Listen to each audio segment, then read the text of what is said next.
en todo el territorio colombiano.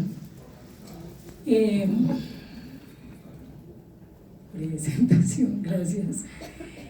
Tenemos un lema que viene del doctor Tedros, director general de la OMS, que es: no puede haber salud sin paz y no puede haber paz sin salud, ¿cierto?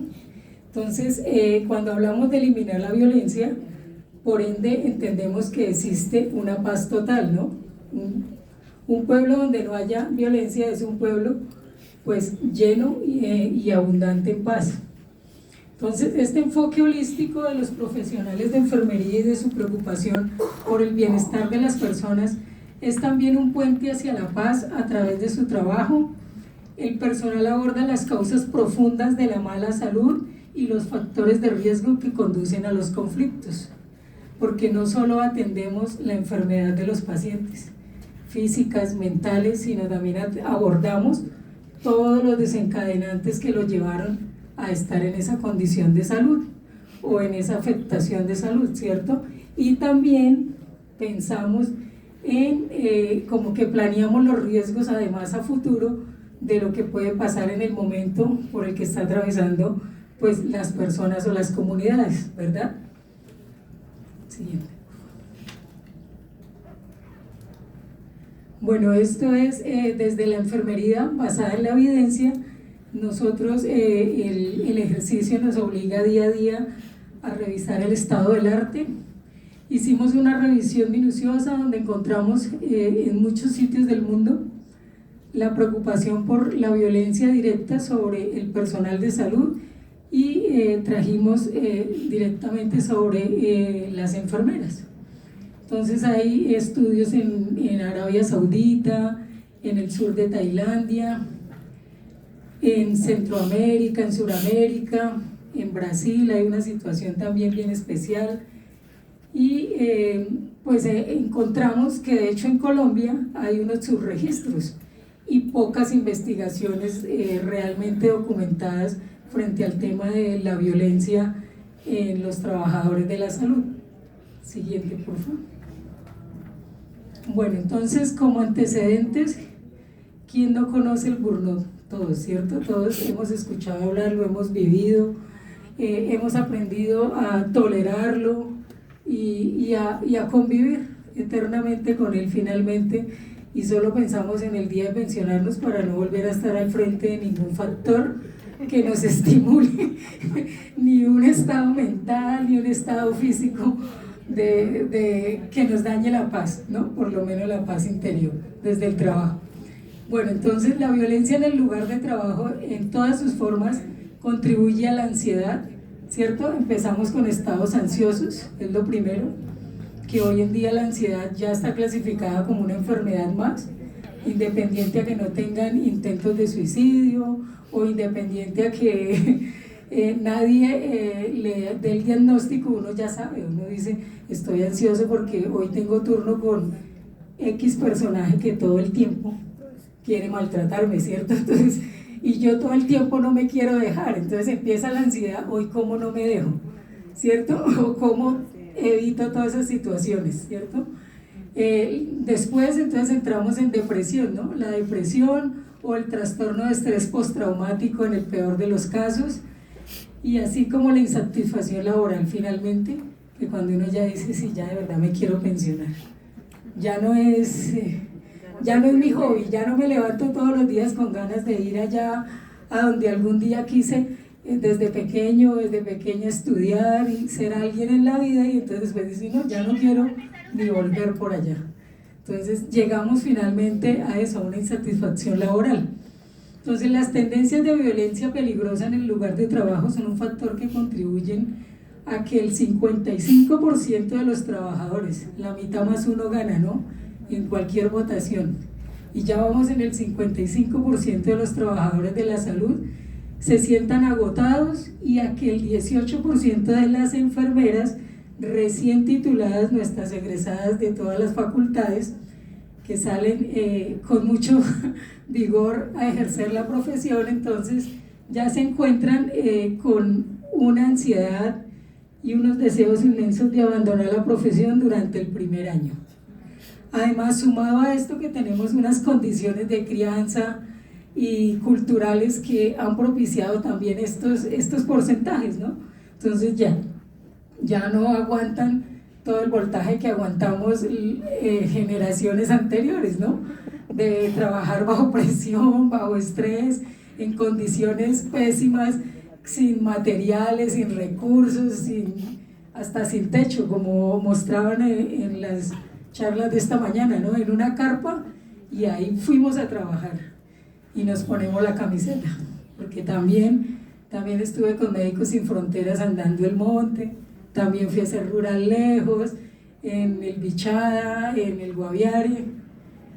Bueno, y también se prevé que en Estados Unidos, ojo a este dato, para el 2032 ellos tendrán 193.100 puestos de trabajos nuevos de enfermería, y para ese entonces, que son aproximadamente 5 años, más de 5 años, casi 6, solo vamos a formar 177.400 nuevos enfermeros. Entonces vamos a tener una fuga. Si se nos fueran todos si se van todos de Colombia, tenemos actualmente hay déficit, de hecho, pero tendríamos una fuga proporcional a 25.000 enfermeros más que están necesitando allá. ¿Y por qué? Esto también hace parte de tenerlo en cuenta en la violencia contra enfermería, porque resulta que tenemos contrataciones como en el 99% de nuestro país, Colombia, por OPS, ¿cierto? Por orden de prestación de servicios. Entonces las condiciones dignas de trabajo no existen, quedaron en un mundo imaginario, en el mundo de Narnia.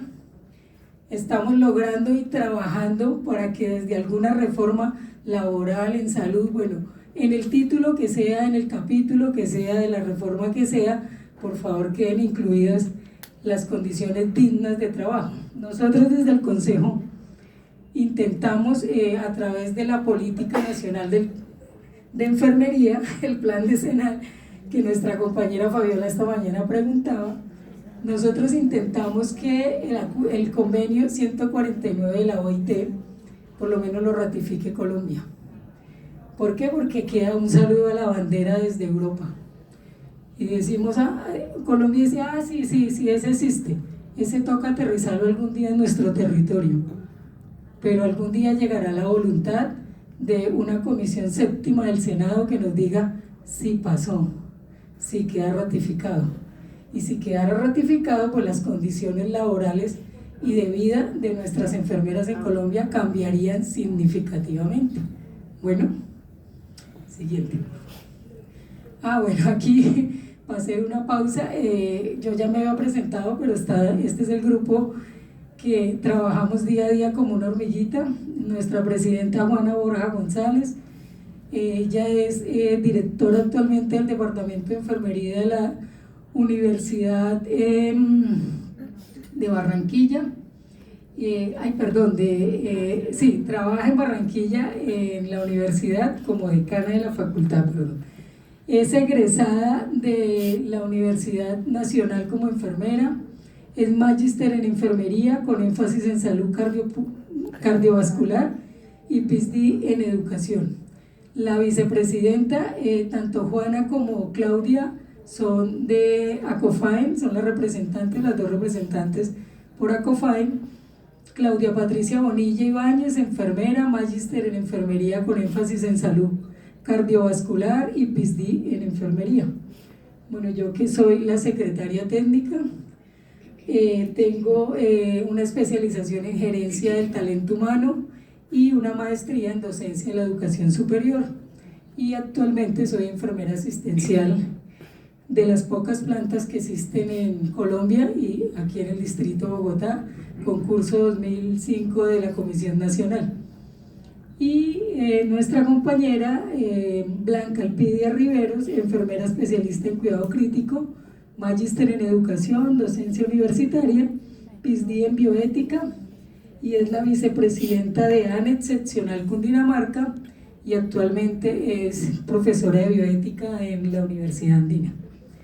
Entonces, este grupo, junto con la doctora Natalie Rosso, el doctor César Picón, el doctor Jaramillo, nos reunimos, algunas veces logramos todo el grupo, otras veces nos reunimos nosotros, nada más, pero todas las acciones las estamos logrando despacito, porque pues en Colombia no podemos correr de ninguna manera, ya está demostrado socialmente que de ninguna manera nadie puede ir más rápido de lo que uno piensa o cree o espera. Siguiente, por favor. Entonces, trajimos aquí unos conceptos desde la Comisión Europea basados en el Consejo Interamericano de Enfermería, en el CIE, donde se define pues maltrato, ¿no? Todo comportamiento que humilla, degrada o indica cualquier otra manera de falta de respeto por la dignidad y valor de un individuo. Eso llámese en cualquier ambiente, en el ambiente laboral, en el ambiente personal. Violencia, comportamiento destructivo hacia otra persona, hostigamiento sexual. ¿Por qué colocamos el hostigamiento sexual?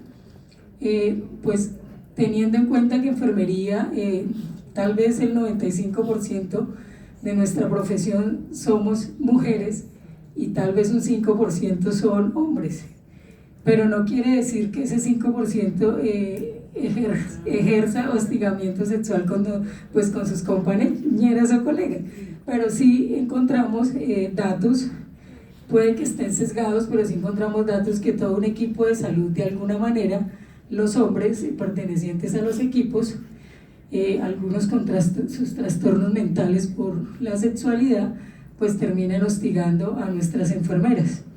Entonces, todo comportamiento no deseado de índole sexual que resulta ofensivo a la persona implicada y le hace sentirse amenazada, humillada y o avergonzada, ¿cierto?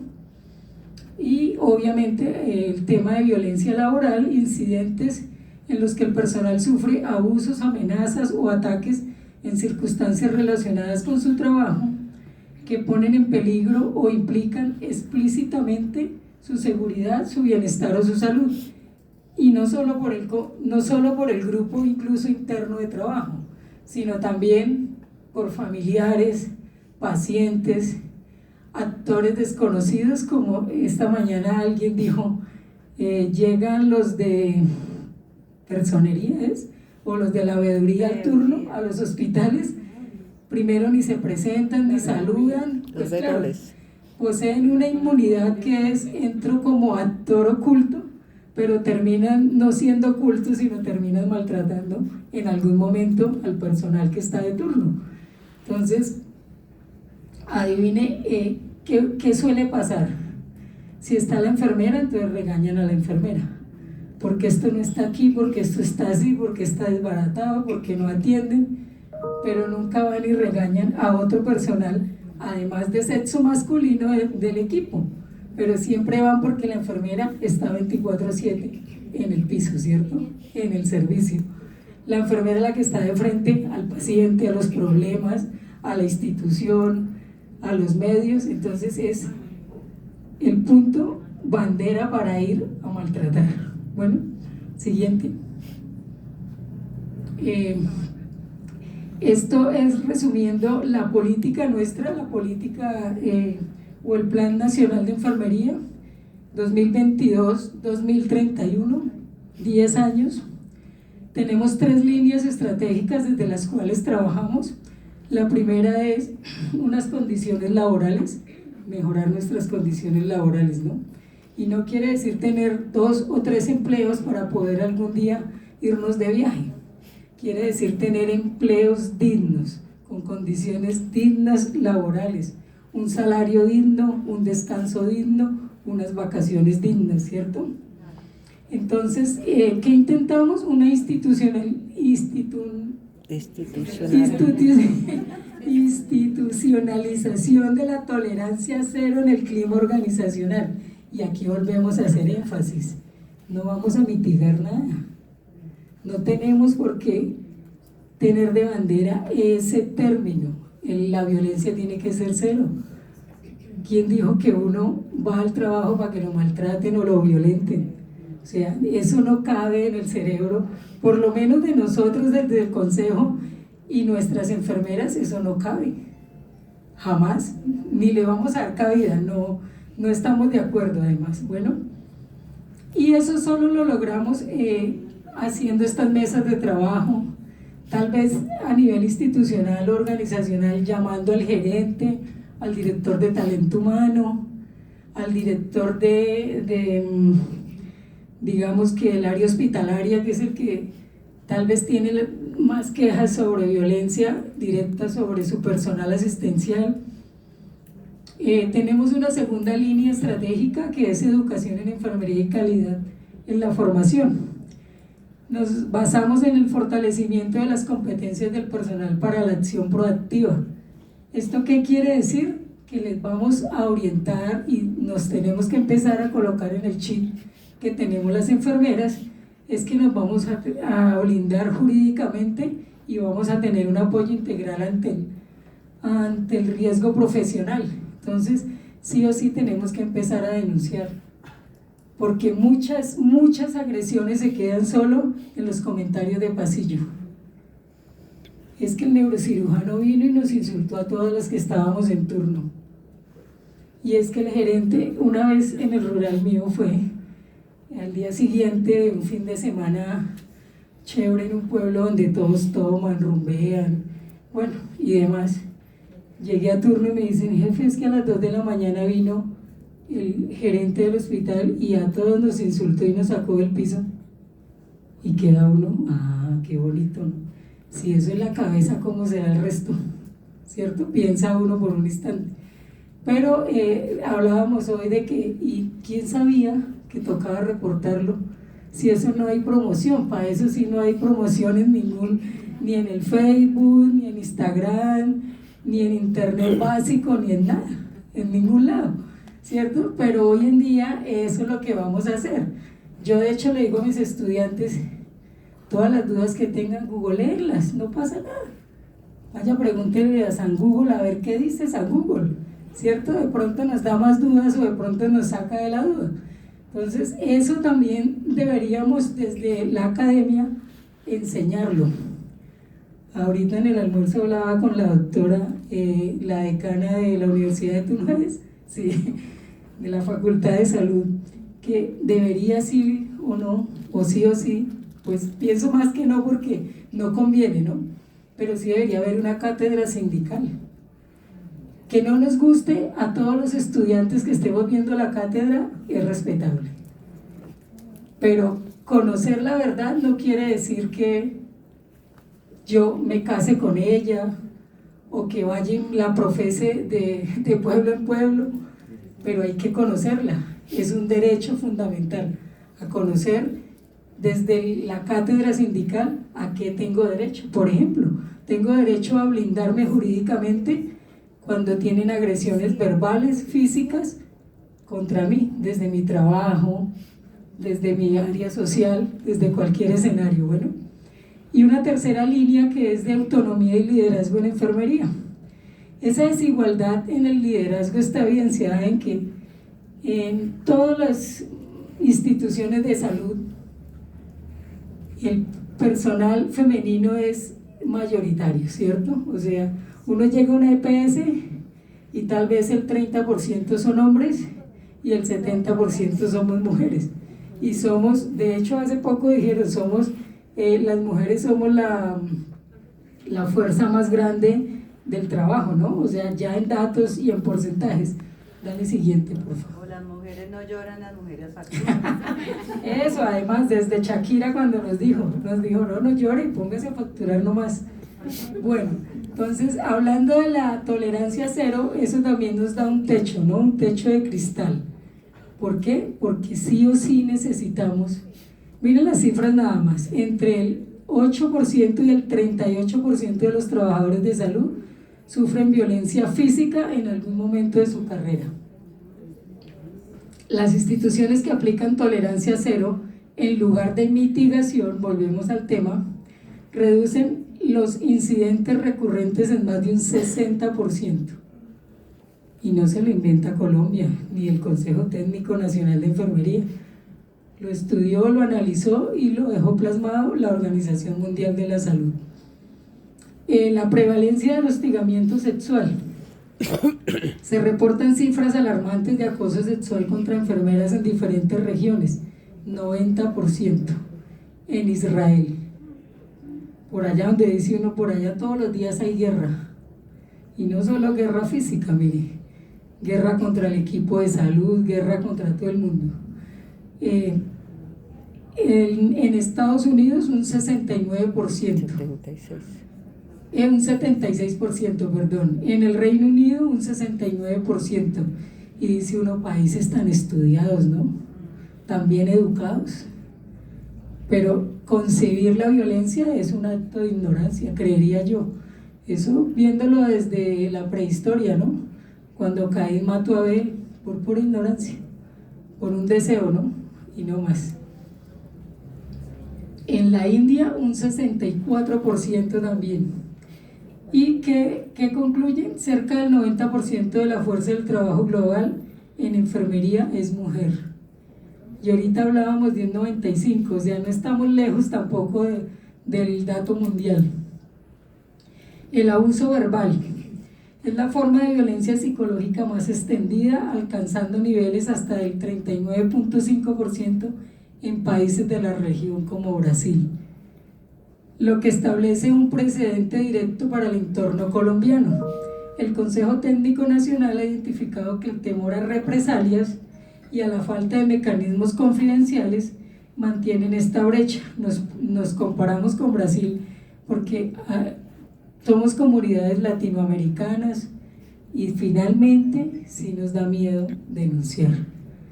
Y más en Colombia, ¿por qué? Porque es que yo, como tengo un contrato de prestación de servicios, mañana me dicen, no, pues no vuelva.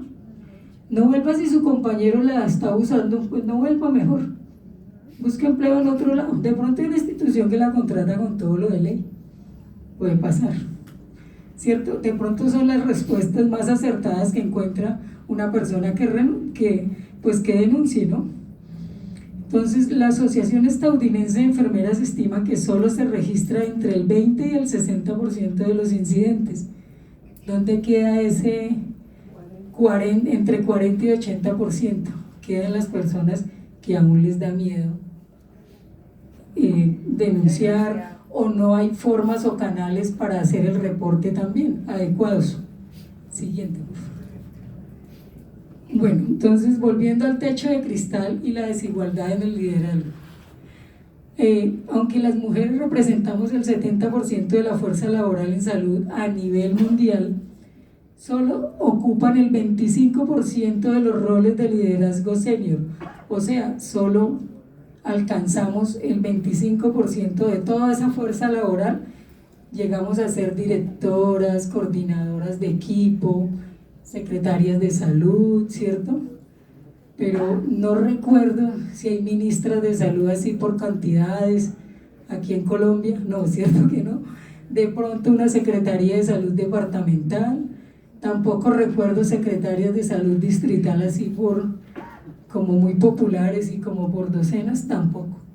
Son cargos, seguimos estando en un estado muy paternalista, ¿no? Muy de que los cargos de liderazgo y de ejercer poder son de los hombres, ¿no? Pues con el respeto de todos los hombres, presentes y ausentes, pero pues las cifras también lo dicen. Entonces, bajo la actitud paternalista de la administración, se fomentan sentimientos de dependencia e impotencia en las enfermeras, perpetuando un sistema donde las decisiones críticas a menudo excluyen la perspectiva del cuidado profesional. Entonces terminamos las enfermeras creyendo, o nos hacen creer, que es que vamos solo a cuidar. Dijo una vez el poeta, con el título Prohibido Pensar, porque todo está escrito en protocolos. Su merced vaya y léalos, y si no los entiende, pregunte, pero el título es Prohibido Pensar porque todo está escrito. Entonces a esas cosas llegamos, ¿no? Las mujeres estamos subrepresentadas en puestos de liderazgo de alto nivel en el sector salud, y lo estábamos analizando ahorita para numerar las listas de cuántas ministras de salud, cuántas secretarias de salud, departamentales, distritales, municipales. Y puede que no nos demoremos haciendo la lista si recordamos. Ya va a acabar, dale, siguiente. Bueno, desde el fortalecimiento de la competencia del personal para la acción, entonces, capacitación especializada, todo el tiempo en compañía de ACOFAEN y de las diferentes asociaciones nacionales, organizaciones nacionales. Estamos implementando y actualizando programas educativos para mejorar la respuesta integral, especialmente ante la violencia sexual y de género. Creación de redes regionales como la lanzada en julio del 2025 para intercambiar soluciones y fortalecer la respuesta de los ministerios de salud ante la violencia. ¿Por qué en julio del 2025? Porque fue la última ley en salud que se logró aprobar en Colombia y tiene que ver con la salud mental de los profesionales y del talento humano en salud. Liderazgo y gobernanza, fortalecimiento de las capacidades de liderazgo en enfermería para que participen activamente en el diseño de políticas de seguridad institucional.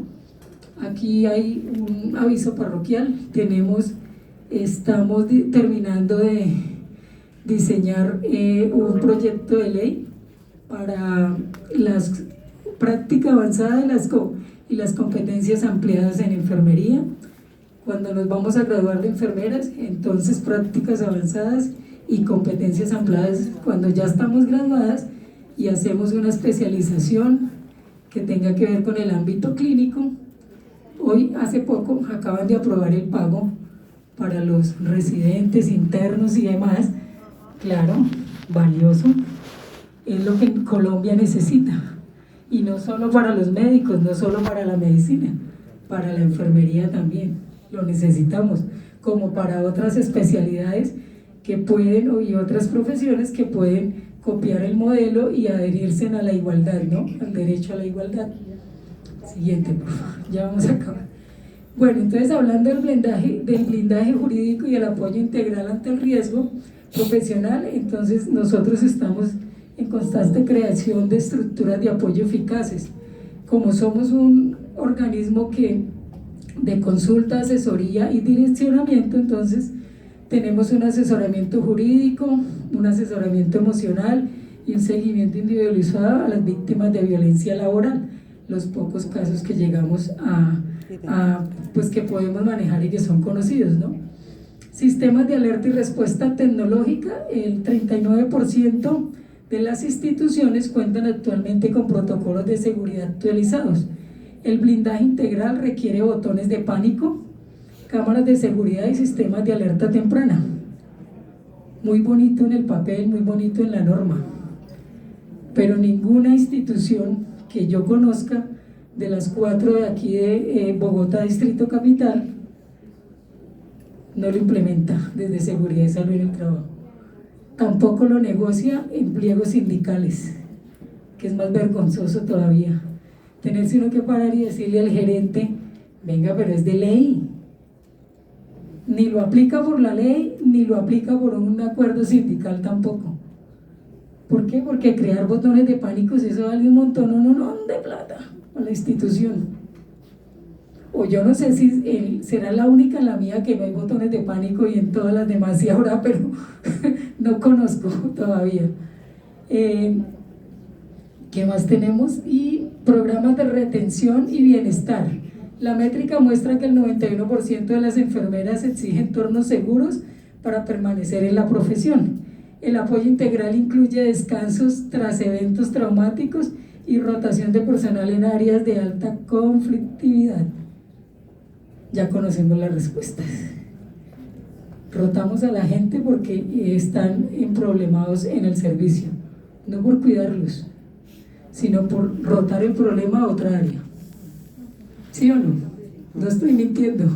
Lo vivimos en la Subred Norte donde yo trabajo y por experiencia tengo que verlo porque nos llaman a la asociación, venga sindicato, ayúdeme, me van a sacar de la UCI, que yo soy especialista en UCI, por favor, y me van a mandar quién sabe a dónde, porque entonces yo me opongo a cualquier procedimiento que es ilegal frente al paciente o frente a la dinámica de grupo de trabajo, ¿ves?